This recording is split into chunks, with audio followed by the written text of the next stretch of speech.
Bon, faisons abstraction sur ce que je porte. Je suis allée déposer 2-3 CV sur la route. Et revenons à nos moutons. Pour ceux qui ont commencé à me dire oui, le système ou non, le système français, etc., l'histoire ne se passe pas en France. Ça se passe dans une petite ville du Soudan. Donc pas la capitale ni autre, parce que du coup dans la capitale les mariages forcés sont interdits. Mais là ça se passe en campagne, vraiment, ça se passe en campagne. Et du coup c'est l'histoire d'une jeune fille de 19 ans cette année qui s'appelle Noura. Elle vient de passer plus d'1 an en prison. Tout simplement parce que son père, il y a 3 ans, a voulu la marier à un homme alors qu'elle n'avait que 16 ans.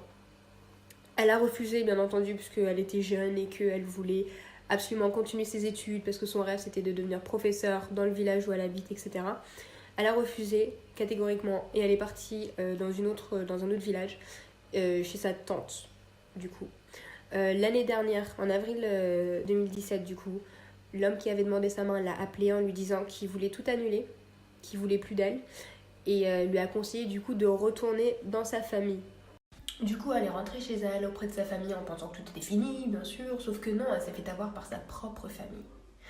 Le mariage était déjà fait. Religieusement parlant, c'est le padre qui décide, donc il l'avait déjà mariée. Elle est arrivée, ils ont fait la cérémonie, elle s'est retrouvée mariée à un homme dont elle voulait pas parce que du coup elle voulait encore finir ses études et c'est pas une personne qu'elle a choisie tout simplement en fait. Donc elle s'est retrouvée mariée et du coup elle s'est retrouvée dans la capitale pour la période de noces, etc. Sauf qu'elle l'a dit à son mari, je ne t'autorise pas à me toucher. Tu n'es pas autorisée à me toucher. Je serai comme une sœur pour toi. Même une fois qu'on habitera ensemble, je serai comme une sœur pour toi. Parce que voilà, c'est comme ça. Les 4-6 premiers jours, il s'est rien passé. Mais elle était pas bien. Et un jour, il y avait des cousins au mari dans l'appartement. Et ils ont commencé à lui parler en lui disant que c'était son devoir. Et que du coup, le mari était en droit. Étant donné que c'était son mari, il était en droit d'avoir un rapport sexuel avec elle. Parce que c'est comme ça que ça se passe. Et elle leur a dit tout simplement qu'elle ne voulait pas. Parce que c'est pas elle qui l'a choisi ce mari, on lui a imposé. Du coup, elle ne voulait pas. Ce qui s'est passé, c'est que du coup, avec l'aide de ses cousins, le mari l'a violée. Ils l'ont attrapée, ils l'ont frappée, ils l'ont maintenue pendant que lui l'a violée. Le jour suivant, il en voulait plus. Il voulait encore. Sauf que là, ils étaient que tous les deux dans l'appartement. Elle s'est défendue. Elle a couru jusqu'à la cuisine, elle a pris un couteau. Et elle lui a dit, t'approches pas. Ou alors l'un de nous mourra aujourd'hui. Macho est complètement débile, il lui a répondu tout en s'approchant d'elle, eh ben on verra qui mourra aujourd'hui. Il s'est approché d'elle, il lui a attrapé le poignet et elle du coup avec l'autre main, elle s'est défendue et elle l'a poignardé à plusieurs reprises, ce qui a causé sa mort. Et elle, ce qu'elle a fait, et je pense que j'aurais fait la même chose, j'aurais commis un crime, peu importe envers qui, et ben j'aurais accouru directement voir ma famille. Et c'est ce qu'elle a fait, elle est partie chez sa famille, elle leur a dit ce qui s'est passé, elle leur a dit qu'elle l'avait tué. Et qu'est-ce que sa famille a fait, qu'est-ce que son père a fait? Ils l'ont dénoncé à la police. Sérieusement. Mais je peux même pas encore appeler ça une famille, enfin je sais pas. Ils l'ont dénoncé à la police. Une famille, c'est pas censé toujours être là pour toi et te protéger. Déjà, quelle famille marie de force ta fille et elle est là à chercher de l'aide et toi tu la dénonces? Donc là, ça fait plus d'1 an que Noura est emprisonnée. Pas une seule fois sa famille est allée la voir en prison. Pas une seule fois un membre, enfin une personne de ses proches est allée la voir en prison. Je trouve ça complètement dégueulasse. Et elle, ce qu'elle dit dans une interview, c'est je leur en veux pas, j'espère juste qu'ils vont bien. Je peux comprendre.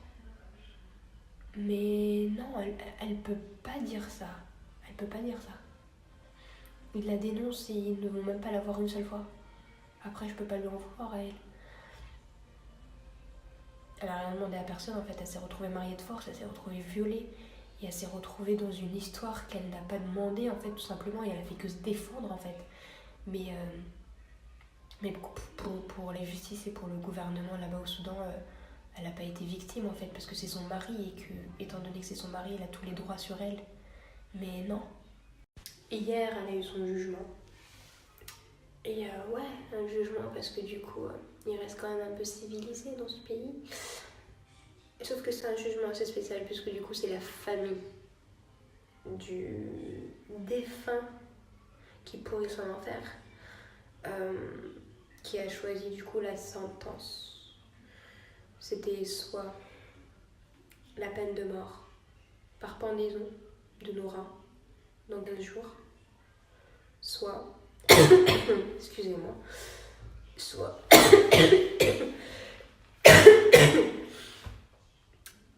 soit du coup une indemnisation du coup qu'on la reverse de l'argent et qu'elle ait des tiges et une peine de prison.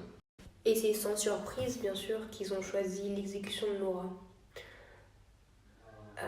La partie du coup de la défense de Noura a 15 jours, enfin 14 maintenant, parce que du coup c'était hier, 14 jours maintenant pour faire appel, présenter, et voilà.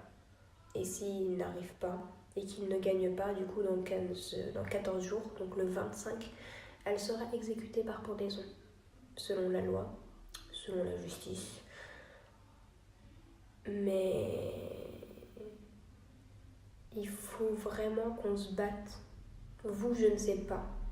Vous, je ne sais pas. Je ne sais même pas si je vais réussir à ramener le nombre de personnes nécessaires du coup pour nous aider dans cette bataille. Je sais même pas si... Voilà. Mais en tout cas, moi, je me battrai. Et avec tous les autres qui se battent aussi. Du coup, vous avez pu voir que j'ai mis en circulation une pétition qui était déjà mise en circulation, etc. Donc déjà rien que le fait de signer cette pétition, d'éventuellement faire un don, mais je vous demande pas de faire un don, le plus important vraiment c'est de signer cette pétition, de la partager au maximum pour qu'on ait un maximum de signatures, pour qu'un maximum d'associations se battent à nos côtés et qu'on puisse vraiment changer les choses, parce que là c'est l'histoire de Noura, mais c'est pas la seule, et je parle pas que du Soudan, je parle de d'autres pays. C'est pas la seule à se retrouver dans ce cas-là, et ce sera certainement pas la dernière si on ne fait rien. Donc de mon côté, je pense qu'il faut faire le maximum. De toute façon, on n'a rien à perdre, on a tout à gagner. Parce que le pire qui pourrait arriver, c'est qu'elle soit exécutée, et ça, pour l'instant, il en est juste hors de question. Et quand je dis dans la loi et dans la justice, elle sera exécutée du coup le 25, et c'est parce qu'il faut compter du coup sur le côté religieux de la chose. Je parle du côté religieux de la chose parce que le 15, on entre du coup, je crois que c'est le 15, à un jour près, on entre dans le mois saint du Ramadan, et que le mois du Ramadan, toute exécution du coup est interdite dans la religion. Mais là, ils sont là à parler du 25, mais le 25, bande de cons, c'est en plein milieu du Ramadan. Donc en fait, d'où vous voulez exécuter une personne en plein milieu du Ramadan? Donc déjà, il faut qu'ils se réveillent de ce côté-là. Et même si c'est pas le 25, et même si c'est décalé à un jour près après le Ramadan, il est juste hors de question que cette jeune fille innocente soit exécutée pour un crime. Je le considère même pas comme un crime, en fait, ils sont là à appeler ça un crime alors que c'est juste se défendre en fait face à un fils de chien. Donc voilà, je commence vraiment en fait, mes gonds commencent vraiment à sortir en fait, et je commence vraiment à devenir un peu vulgaire et un peu trop. Je vous ai parlé de la pétition, mais c'est pas le seul moyen d'aider aussi.